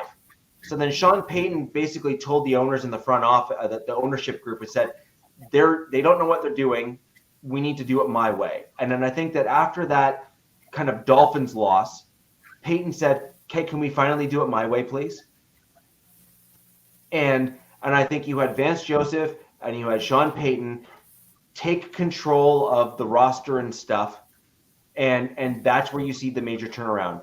You saw key players get benched. You saw key players move to different spots on the team, and you saw the offensive style shift as well. Well, hey, but the other thing is that Sean Payton did that in Nolans because he let Williams take the defense, say, that's your baby, run with it. And it worked. And I think it's working in Denver. Well, they're paying players to break clavicles. Yeah. They had a bounty program that seemed to be pretty lucrative. Right, but when you look at what's happening in Denver right now, I think that Payton has a vision which the Broncos are needing. And I do agree, actually, John, with this comment. Last offseason, I thought the Broncos were going to go to a fire sale mode to ingest draft capital. I may have been 1 year off. This may be the year where the Broncos actually attempt to go fire sale to ingest a tremendous amount of draft capital. I think you might see guys like Justin Simmons. You might see guys like DJ Jones. You'll see key Surtain. Players. Pardon me? Surtain? I don't think so. I think the Broncos are going to want to keep him as a defensive. Put Surtain on the market. We'll scoop him up. But I'm just trying to think of what's the most lucrative piece where you could move up. Those three. That's it. That's it. Those three. Yeah. That's it. Yeah, like I said, Judy's not hot garbage. You can probably take him for a 5th rounder and a ham sandwich right now. Yeah, and I think what a downgrade in running backs is maybe Williams too, but that's it. Yeah, you're going to have Javonte Williams that might kind of fetch like a 5th kind of thing, where they think they can kind of reinvigorate some of the magic that he had in the earlier seasons, because he's certainly proved that he can kind of, be the guy. Williams would be very fitting in, say, a Dallas Dallas Cowboys kind of Tennessee, team. Or Tennessee Titans, exactly. He could be that kind of bell cow, run it all day long sort of thing. He is that guy, right? Like that's kind of what Williams is. He typically doesn't do well in share the ball kind of role. So that's kind of where I see things going for the Denver Broncos. So I may have actually been a year late, but nonetheless, I think. Hey Charles, they got rid of Kareem Jackson. He's in Houston now. Yep, he got claimed off waivers. He's in Houston now. Well, that was actually a. I kind of figured that was going to happen, and the reason for that is we have a right tackle that absolutely killed it in the preseason by the name of Alex Plazowski.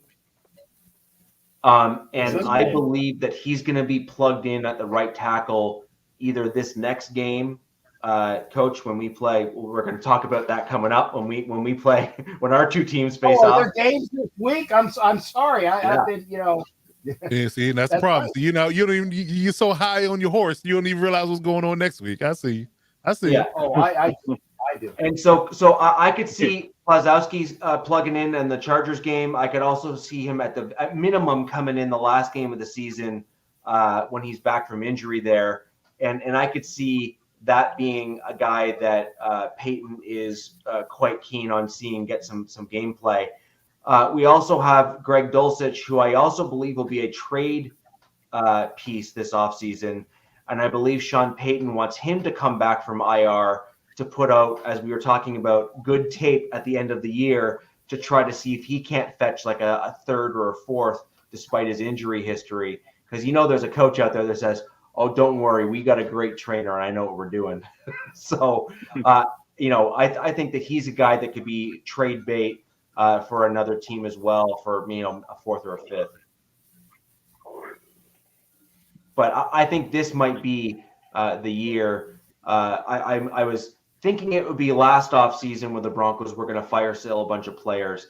I think this may well be the year where Sean Payton is wanting to retool. And unlike a lot in Broncos country, I want an interior defensive lineman with the first round. There's a bunch in Broncos country that's pounding the table for an edge. If we've seen anything from this offseason or this year, we've had no interior pressure up in the center of the defensive line. We need a defensive end that is a rushing end badly. It is kind of the stick that stirs the drink on the defensive side of the ball, because if you get pressure with the interior defensive line, the interior offensive line has to shift inside, and then you can get edge pressure. Patriot, no. Sorry, but nah. No, I don't think they're going to do that. I think what you're going to see. I think what you're going to see there is I think the Chiefs are going to kind of stumble, if you will, into the playoffs, and then I think Alex, I think you're right. I think it'll be a slaughter in the first round of sorts for the Chiefs, and like you said, I think it's needed. I think they need to have a bit of a wake up call to say, hey, we actually need to focus and know a quarterback can't carry you into the Super Bowl and win every year, right? Yeah. Hey, Sean and Lafayette, MIZ, just wanted to get that out there since we're talking about Buckeyes. Yeah. So with that in mind, I'm going to throw over to you, Alex, with your upcoming game. All right. And again, if there's any questions that you guys have for me on Wilson or anything else, please throw them in the chat. And everyone who is joining us live, we have a fair number of you here. Click that like button. It helps us reach more people just like you, and we can keep the show going. Comment after the show, too. Comment after the show on all the channels. It helps the algorithm. Trust me. That algorithm. But yeah, Chiefs are playing the Bengals this week. Certainly a different vibe of this game than it's been in the past couple of years, because usually this is a bit of preview of a game to get to the AFC Championship game or the AFC Championship game, but that's certainly not the case this year. One with where the Chiefs are at, and also with Bengals and Browning. So Bengals are coming off a tough loss where against the Steelers with Browning pretty much finally looked like a career backup. With what do you throw? I think 3 picks. But at the same time, I think KC could easily lose this game if they come out and play like they did, last week. From a KC's defense standpoint, matching up with the Bengals offense, I don't really have any worries. Jamar Chase is, I think, expected to play. That certainly will, add some wrinkles to the fold, so to speak. But at the same time, this Chiefs defense has been able to, like I said, pretty much shut down the team's number one option, pretty much contain an offense. It's just whether the offensive side of the ball does enough to help them out or keeps putting them in crappy situations. Ed, you might be right that they might be completely demoralized. I'd like to think that with how this all kind of cultivated last week and even seeing more, visibly upset and more visible / unprofessional reactions out of guys like Mahomes and Kelsey, you would hope that that kind of, maybe gets them to have some sort of players only type approach, and maybe something lights a fire and there's a little bit different vibe. But at the same time, like I said, call a spade a spade. I think I've been saying that for 4 to 5 weeks now, and every week seems to be a little bit of the same flavor. So, I'm not going to hold my breath. They had a team meeting. That's what they were talking about, the bundling. Yeah, there you go. You're right. That's true. That's right. Not if you bundle them. Alex, I do have a question for you on that, though. Okay. So this came up last week. You weren't actually with us last week, so I think it's appropriate that it be brought back to the forefront, because I actually made this comment the week before.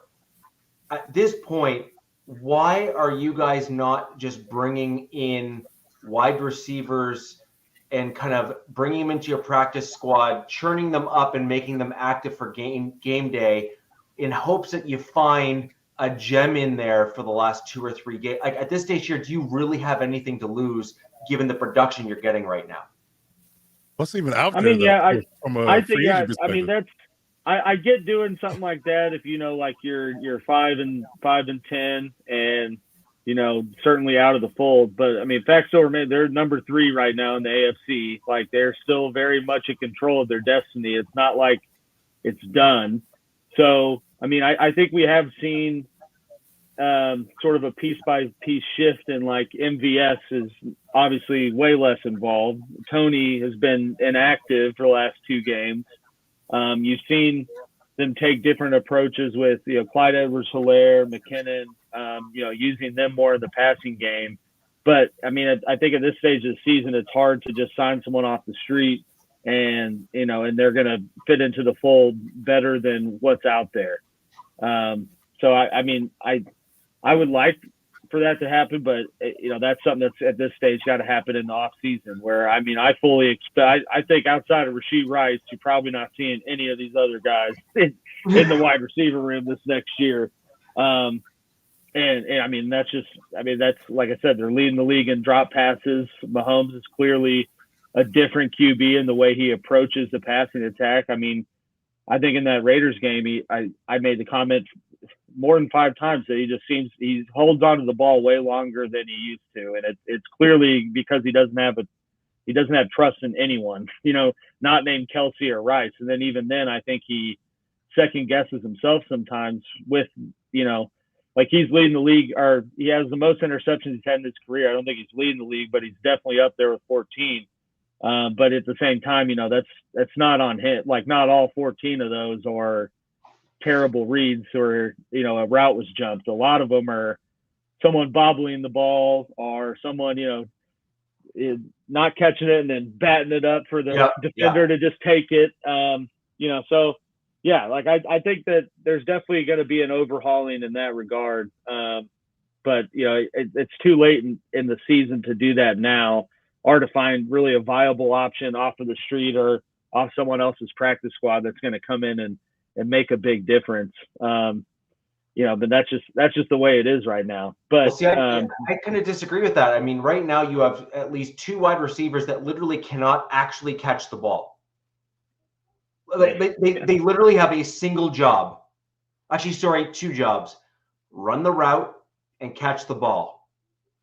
Yeah, they're running a route. They're not doing it, and they're not catching the ball. And so the real issue here is, to me, it just seems crazy. Like, even if there's got to be at least one dude that your scouting department has scoured across the 32 teams practice squads to say, do you know what? The dude's not going to ever be a starter for us, but I think he can catch a football. Yeah. You would think. Yeah, like, it just doesn't make sense. I don't know. Like, yeah, and they tried to remedy that a little bit at the deadline, right, by bringing Hardman back, but then he ultimately got hurt and was put on the IR. Yeah. They signed Richie James this offseason. But yeah, I mean, I think last season was kind of a false hope, and like, hey, we didn't have Tyreek and we were totally fine. We should be good. And it's been more like you said with the Broncos, last year at the fire sale. You last year also said, I don't think Casey's going to be as good because they lost Tyreek. Well, for some reason, you were right just a year later, because it's a totally drastic change, right? And this year to last.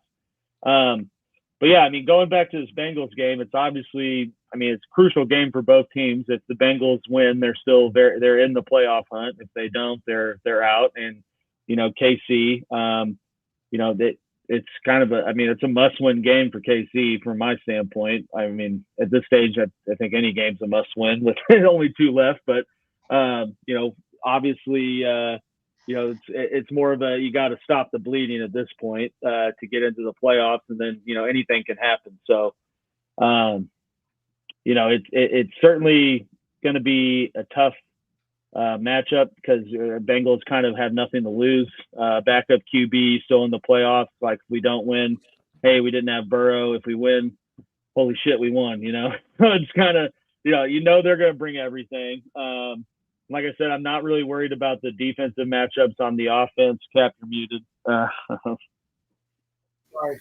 I'm sorry. Yeah, it's not Burrowhead this week. It's Browning Head, right?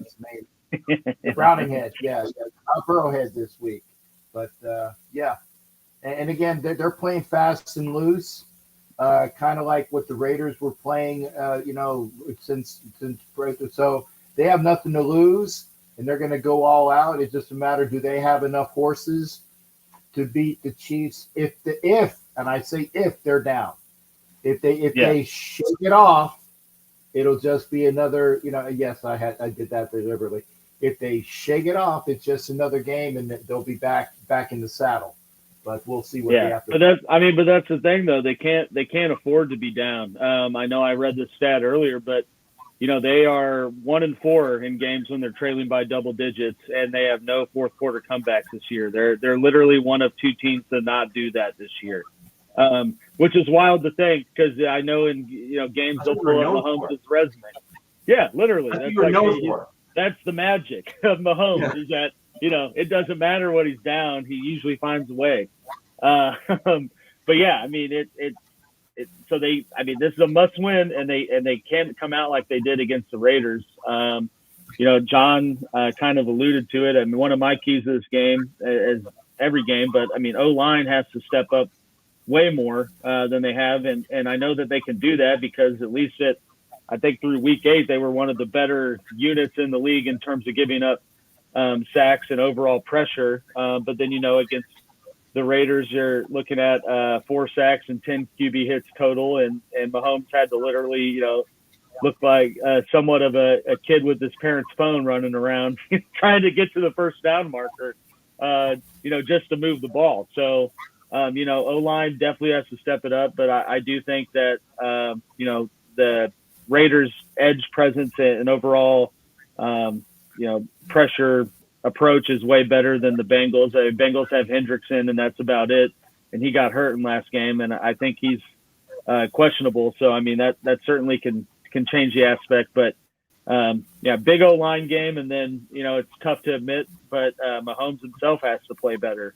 He has to make better decisions. He can't, he almost had another pick in that Raiders game for whatever, when he was trying, I think it was picked off, but it was called back. I can't remember why, but I don't even know what he was trying to do when he looked like he was trying to throw away, but he ended up just throwing it right to the Raiders. Yeah, it was, what the hell is he doing? Right. It was Merrick and the officials in New York helped him out. Okay. Although Merrick did kind of, it did kind of bounce, but it was a great play by Merrick who was popping in. Yeah. And I was going to say, from that perspective, though. Right. 4 sacks. 3 of them was on Kuntz. And Kuntz was the big guy with the sacks. And but from that perspective, though, he shouldn't have, that shouldn't have been a decision that an MVP caliber QB makes to even put, the ball in jeopardy like that. And he's, and that again goes to the lack of trust where, he holds on the ball for too long and he's like, oh crap, I can't get out of this. I got to get rid of it. And then we see stuff like that happen. So, from that perspective, he has to play better. Luckily, he's going against an easier opponent in the Bengals secondary and just defense overall. They just absolutely got roasted by Mason Rudolph, So I'd like to think seeing how that went, that maybe we could see a little bit more offensive juice out of them. But they're going to need that for this game. And they have to protect the football. I don't think I need to say that, but, they protected the football in just 7 seconds of game time last week. It might have been a totally different game that we're talking about with how the defense played. Bundle it, baby. That's not what happened. But, and I know I've shared the stat before. I don't think that they've won, they haven't won a game when they turn the ball over more than once. In years past, they've been able to mask that with the overall explosiveness, but they got to understand at this point that that's not there. So, at this stage, trust that your defense is going to go out there and have a solid game plan to shut them down and just don't do anything to get in their way. And they should, they should win. So, I do think it'll be a little bit closer of a game than it probably would have been if Browning was playing against the Chiefs last year. But I still think that KC, bounces back and finds a way to win. I predict the score 21-10. But it could easily be like a 17-14. I do, but I see the KC's defense holding the Bengals offense kind of to in their own way for a good part of the game. And it's just really up to Mahomes and everyone else to not put them in repeatedly bad positions and just move the ball downfield. They don't even need touchdowns. If they could just get a field goal on, most of their drives, they would probably win just with how their defense is playing and the opponents they have these last 2 games. So, they need to, like I said, stop the bleeding, kind of put together a safe game plan that just moves the ball and just let the defense kind of do their thing. And they should still end up where they want to be ultimately, in the playoffs, playing for the Super Bowl, albeit it's not going to be going through Arrowhead, or they're not having a first round bye. And, like I said, I think that it's going to be a pretty early exit this year, but they're still in the driver's seat of where they want to go. So, for all the bad things that happened this year that have happened with the Chiefs and their offense to look as bad as they have, for them to be 9-6 and still in the very much in the playoff hunt. And, I think a slim chance to still be the number 1 seed. I'll take that because there's been way worse seasons as a Chiefs fan than what we're dealing with now. So I predict a Canadian Rush special, 21-12. 21-12 for my Canadian friends, Chiefs over the Bengals. I don't know. Right. Did anybody get that? No? Coach. Look it up, Coach. One of the best albums in the world, 21-12, Rush. Hey, Max, shut up.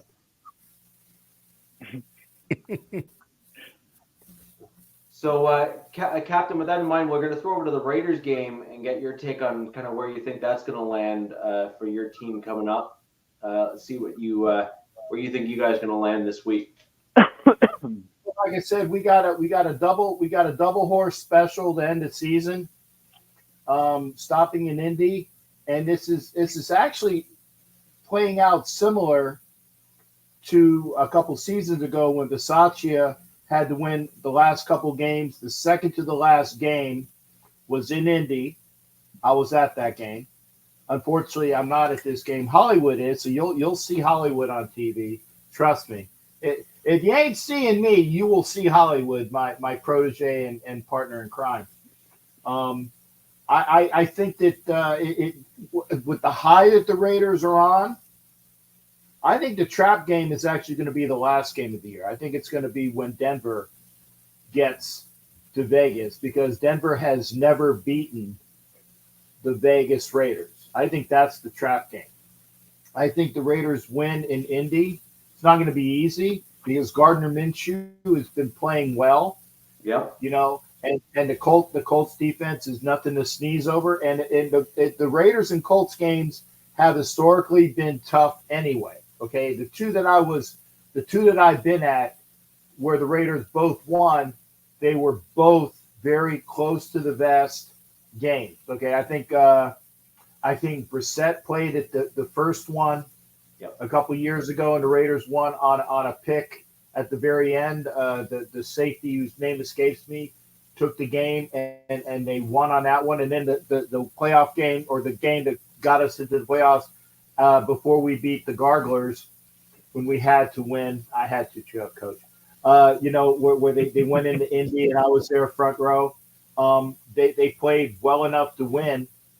I think the Raiders come out with a victory. I don't know what the score is going to be. I just think that it's going to be a tough Raiders-Colts game, as it has been. And by the way, we owe the Colts for giving Jeff Saturday his only NFL frickin' victory. We owe them for that. Okay, so revenge game. Yeah, Raiders win. I actually predict this is going to be a fairly low-scoring game. I think this is going to be like one of those 17-14 games, if I had to guess. It might also be like a 24-21, or it's going to be one of those very tight volley games back and forth, in my opinion, between the Raiders and the Colts. Colts have been playing better than their record shows, generally speaking, and they put up some tough games. So I think this is going to be a tough one for you guys. I agree. Although I think you do have players that are wanting to win, which is likely going to be the difference. Yeah, just to bring this back, John, I said when we were talking about the Chiefs-Raiders game, I think Antonio Pierce, coached himself into being the favorite, to get the interim tag removed, and I think he should, because clearly seeing a culture shift in the Raiders and just the way they come out and play every week since McDaniels left, and I think you kind of need to go the opposite direction of the offensive guru from the with the stellar resume to someone who can connect more with players from a former player perspective and get more out of people. As he said, he touches players, so. I caught that. So that's going to be the Raiders-Colts game, and with that in mind, Coach, I'm going to throw over to you to go over yet another AFC West rival game showdown between the Chargers and the Broncos, in which would have been a more interesting game if the Broncos had actually played against the Patriots. But curious as to your thoughts on what this game's going to look like from a Chargers perspective, and throw over to you and get your takes. I'm actually very clueless in regards to how this game is going to go. I really don't know. I probably had a better idea when Russell was the quarterback, but now that Stidham's, you never want to face the quarterback or the backup quarterback the first week, because you just really don't know exactly what to expect from him with their particular offense, right? So it could be a multitude of things. I'm just not sure. What I'm hoping, selfishly, is that they hand the ball off to Javonte Williams a lot, because I have him on my fantasy team this week and I'm going to win. That's not okay. So hand the ball off And to be Javonte. sure to be sure right after this show, if not sooner, to hit up Go Get It, Coach. The Lightning Fast Fantasy Football Podcast, airing right after the show at 9:30 on the Lockdown Defense Podcast Network. Boom. There you go. Coach. You appreciate it. Appreciate the plug. Appreciate the plug. Nope. No, pause. Appreciate the plug. Pause. Anyway, but yeah, I'm not sure. I'm not sure. Like I said, I think the level of effort will still be better. You get much better showing. You get the team more so against the win against the Bills than you did against the Raiders, obviously. I think people are playing for their, professional futures. So they're gonna try to put good tape out there. Again, it should go back to my point last week about evaluating talent and getting the guys ready for next year. Kind of seeing what the rookies and the second year guys really have. Let them get a lot of reps. Against this Broncos team. Again, it's always a rivalry game, so you can't put too much emphasis on the idea that we're just looking ahead to the future. So there's going to be some type of effort in this particular matchup. You can't say it won't, but again, I mean, I'm just looking for just seeing what the new guys have. Trying to be healthy, trying not to have any ridiculous amount of injuries and things of that nature, and just seeing what the guys are going to be on the 2024 docket are going to look like going forward. How much are they going to develop between now and the end of the season? So that's really it's just a really developmental period for me. I'm not looking to win any more games, honestly. Stay in that top 5, top 7 realm. I'm good with it. Again, just don't get anybody that's relevant hurt. Obviously, I don't want to see anybody hurt, to be clear, but definitely no big time injuries that you got to really work your way back from, and just put a good show out there. But again, hand the Broncos a victory. We're good. And you need Mac to get a couple sacks to just add to his value for someone else. Tactfully tanking. That's the word. That's the word of the year. Tactfully tanking. Tactfully tanking. Play good, but don't win. Right. So my take on this is I actually nice catch, Hayes. Don't ever effing do it again. Yeah. So I actually see this game going quite a bit differently than some of the games you see the Broncos play in. I think Stidham plays the intermediate routes in the field a lot better than Russell Wilson does. I also think he reads the field a little bit better than Russell Wilson does. And so I do think, Coach, what you are going to see from the Denver Broncos this week is some things will be more limited for the Broncos because Sean Payton's not going to want to throw Stidham out, into the fire, so to speak. But what he is going to do is open up components and elements of the playbook that you have not seen open for the Broncos this year, which does make it more difficult, as you pointed out, that first week, right, when the quarterback's out there, because you don't even know what you're going to get at all. What am I going to prepare for, right? And so I think that's what you're going to see from the Denver Broncos this week. Is you're going to see intermediate routes. You're going to see. Is Cortland Sutton going to play? Is he going to clear protocol? That's the question. I think so. And I also think you're going to see Greg Dulcich likely return for a brief stint. He's a very formidable weapon on the offensive side of the ball from a pass catching perspective. That also goes, Coach, into my comments about the middle of the field. Dulcich is a legitimate middle of the field threat. He is faster than most safeties. He is definitely faster than linebackers, and he's taller than them both. So why do I feel like this is a used car ad? You're trying to sell the NFL coaches on him so you can trade them. Let me get you this nice Corolla. Right. It's like a used car ad. Let me get you this 98 Corolla. 300,000 miles. Dosage, 6'5", 250 2 pounds. airbags. 4.540. Yeah. And definitely worth a second round pick. See, there you go. Yeah. There you go. But I do think that he's going to be playing limited snap counts, but I think he's going to be impactful in the game. I do. I have to give the dude credit where credit's due. He is made of glass, but he is a very good player when he is on the field. So, and you know, the backup quarterbacks love tight ends. Pause. Yes. And then I also think you're going to see Kroll, who you've seen, who was just signed to our active 53-man roster, and a healthy dose as well. He's got that blend of reminds me a little bit of Saubert, actually, in terms of his play style. Who? Who? Don't get The us man? started. I Don't haven't get us heard started. that. I haven't heard that name since the beginning of the year, man. That's Yep. a blast from the past. Yeah. So Kroll reminds me a little bit of Saubert from a pass catching, blocking kind of combo.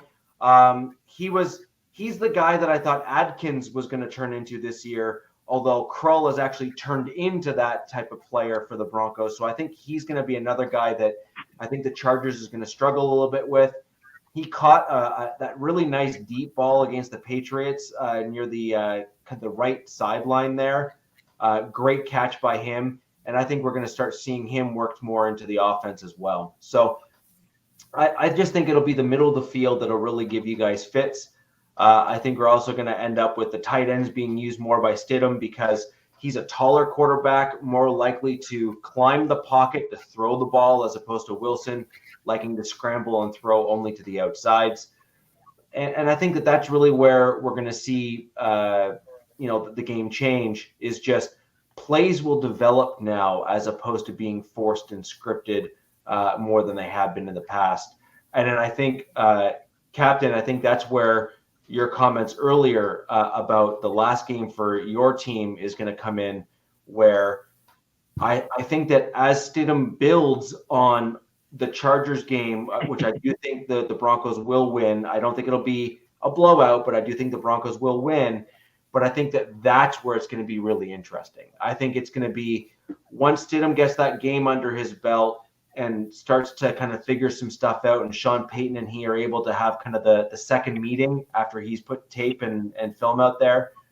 That is where it's going to be interesting. And I think I think the Raiders-Broncos game to finish the season is going to be one of the interesting ones. I really do. It is. I really do. Anyways, guys, sorry, and I do want to address this very quickly before we do sign off the show. Jerry Jeudy, I have never been a fan of. I simply just do not believe he fits the Broncos style of offense. Jerry Jeudy needs a Justin Herbert accurate, deep field, middle of the field quarterback who is a tactician. Jerry Jeudy would do very well with an Aaron Rodgers, for example, who can't do good with anybody who can't catch the football. Well, no, but the problem with Jeudy is that he's never thrown in motion. He is thrown behind him because the quarterbacks are not throwing particularly great balls. So I actually think that if he goes to a more accurate quarterback who throws while he's running with it, I think that he will do better. And Coach, you actually saw him catch the ball, which is, mark it on your calendar. But nonetheless, he caught it when he was in motion from Russ last game. And I think that kind of proves my point that he's not a guy that's going to be kind of a body perimeter catch guy like a Cortland Sutton. He's a guy that needs a precision guy like a Tom Brady, an Aaron Rodgers, a Peyton Manning, someone like that to throw him the football. Tua is a great example of another guy. You need someone like that, and the Broncos just don't have that guy on the roster. So, and I will say this for all those people that were saying that the Raiders screwed up by taking Cooper over Jeudy.